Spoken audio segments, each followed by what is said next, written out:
Okay, so whether you're the player who stands too far away from the golf ball over here, or you're the player who stands too close to the golf ball where your hands are basically in your lap, what I like to do is go through a checklist. Make sure we first have our stance width, good posture, and good balance points first, and then we can fix our distance from the golf ball. Because if those things are off, that can compromise how far we stand from the ball. For example, if my posture and balance are off, let's say I stand very tall at address instead of getting into good posture. If I stand very tall and I'm leaning back towards my heels, well, what do I need to do? Because I'm so tall and I'm back towards my heels, I need to stand very close to this golf ball in order to reach it. If I got into good posture and balance points, my hands are so far in my lap over here, I can't make a golf swing. So I need to start standing very close when I'm tall in this direction in order to make it work. On the flip side, if I started getting very bent over and very far towards my toes over here, well, I'm probably going to start standing really far away from the golf ball to accommodate how bent over I am and how much I have my pressure out towards my toes because I'm leaning over in that direction. So getting your posture and balance points correct first is important. Then you can measure off and create the right distance from the golf ball. So how do we do that? Well, I have a checklist I like people to go through. If you go through this checklist and you're meticulous, it's very easy to get the steps correct. Step number 1, let's get our stance width correct. Now, there's going to be some adjustments whether you're a taller person or you're a shorter person, but the adjustments are relatively minimal. Step number 1, create the stance width you want for whatever club you're swinging. If you're hitting a wedge or a short iron, make it so that the outside part of your feet are about shoulder width apart. If you're going to hit a mid iron or a long iron, make it so that the middle of your feet are about shoulder width apart. And if you're going to hit something like a wood or a driver, make it so that the inside part of your feet are about shoulder width apart. You can make slight adjustments as you need. For example, taller players are probably going to be a little bit wider. Shorter people are probably going to be a little bit narrower, or maybe you just like to be a little bit wider or narrower because it feels more comfortable. As long as you're around that, there's your stance width. That's step number 1.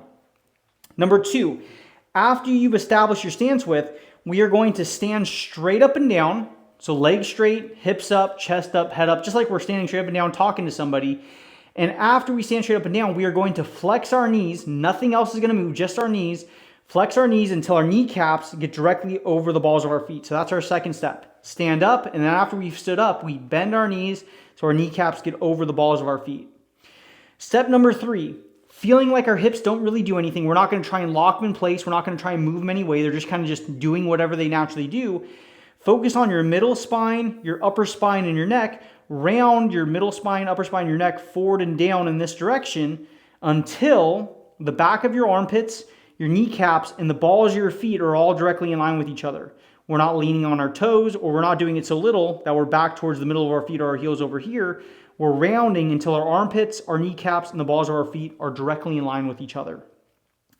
Now, what should naturally happen is the counterbalance is as you round your spine forward in this direction, naturally your butt should push back a little bit. You're not intentionally doing it, but it should naturally move back just a little bit as a counterbalance in this direction. And as a checkpoint, the back of your butt should be about 3 to 4 inches behind the heels of your feet in this direction.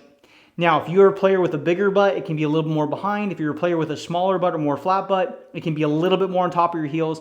But somewhere between 2 and 4 inches behind the heels of your feet in this direction is a good place to aim for. Now, if you're a taller person, the way you're going to adjust is you can have a little bit more bending of your knees and a little bit more rounding of your spine to get down to the golf ball because we might need a little help reaching it. But for most people, if you're the taller player or you're the shorter player, if you need help reaching the golf ball, adjust the length of your clubs. If you're a taller person, have your clubs be a half an inch, 2 inches over length, so it's easier for you to reach the golf ball. And you don't have to compromise your posture, your balance points. If you're a shorter person, make your club a quarter inch, a half an inch, maybe even a full inch shorter. Or if you're a junior, obviously significantly shorter. That way you can have good posture and balance points and you can still reach the golf ball. Don't compromise your posture and balance points because your equipment doesn't fit you. Make the equipment work for you so you can get into good posture and balance at address. So again, let me go through that checklist one more time and then we'll talk about how to measure off our distance from the golf ball because we'll be ready for that. Step number 1, get your stance width. Outside of your feet are shoulder width apart for a short club. Middle of your feet are shoulder width apart for a mid iron, long iron.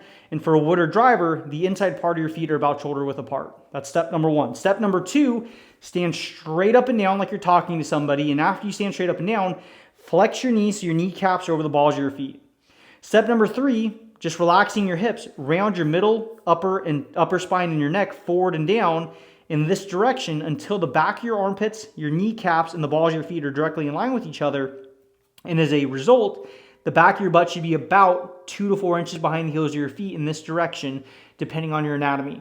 If your butt doesn't move back at all, let it bend back a little bit. If it goes back too much, curl it underneath you just a little bit so you're in that range. Don't let it go too far back or too far on top of you. Somewhere in that range is what we're looking for. Now that we have good posture and balance points and we have a checklist to get there every single time, now we can create our distance from the golf ball. Now that we're in good posture and balance points, we are going to let our hands and arms hang naturally from our body. So right now I have a 7-iron here. I'm going to let my hands and arms hang naturally from my body, so I'm going to have zero tension. Just let it drop down gently to the ground, and that should be my distance from the ball. I'm not intentionally unhinging my wrist or pushing my arms away to make me stand further from it, and I'm not intentionally cocking my wrist up or pulling my hands in to make me stand closer. I'm gently unhinging my wrist until they just naturally kind of go into a natural setting of themselves, and I'm letting my arms gently release down on the ground till that club reaches the ground, and now I'm the proper distance from the ball. I'm not too close, I'm not too far. The length of your club is going to determine how far you should stand from the ball. Now, if I was hitting a wedge, let's say I stood this far with my 7-iron, after I get my posture and balance points, let's say this is as far as I should stand with my 7-iron. If I choke up 1.5 inches, so I'm creating a wedge here, well, guess what would happen? My hands and arms are going to hang a little bit closer to my body because the club's shorter, so it's going to take a little bit longer to have the club reach the ground. Now, I just stand simply a little bit closer with a wedge because that club is shorter. Again, I let my hands and arms hang naturally. I didn't reach or pull. They hung naturally for the length of the club. And then from there, if I have to stand closer because they're hanging closer to me naturally, that's how far I stand from the ball. And if I was hitting a driver, which I'm going to choke way out on this club and hold it like this, if I choke way out on this club and get it as close to driver length as I can recreate, when I let my hands and arms hang because this club is longer, it's going to reach the ground sooner in this direction, which means now because the club reached the ground sooner, my hands and arms naturally hang further from my body, which means I'm going to stand further from the ball.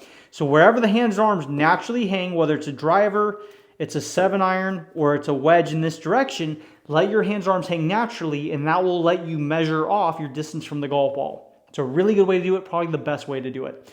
So number 1, get your stance width accomplished. And number 2, get into perfect posture and balance points. And after you're in that position like that, then you can let your hands and arms hang naturally, and you can always create the proper distance from the ball.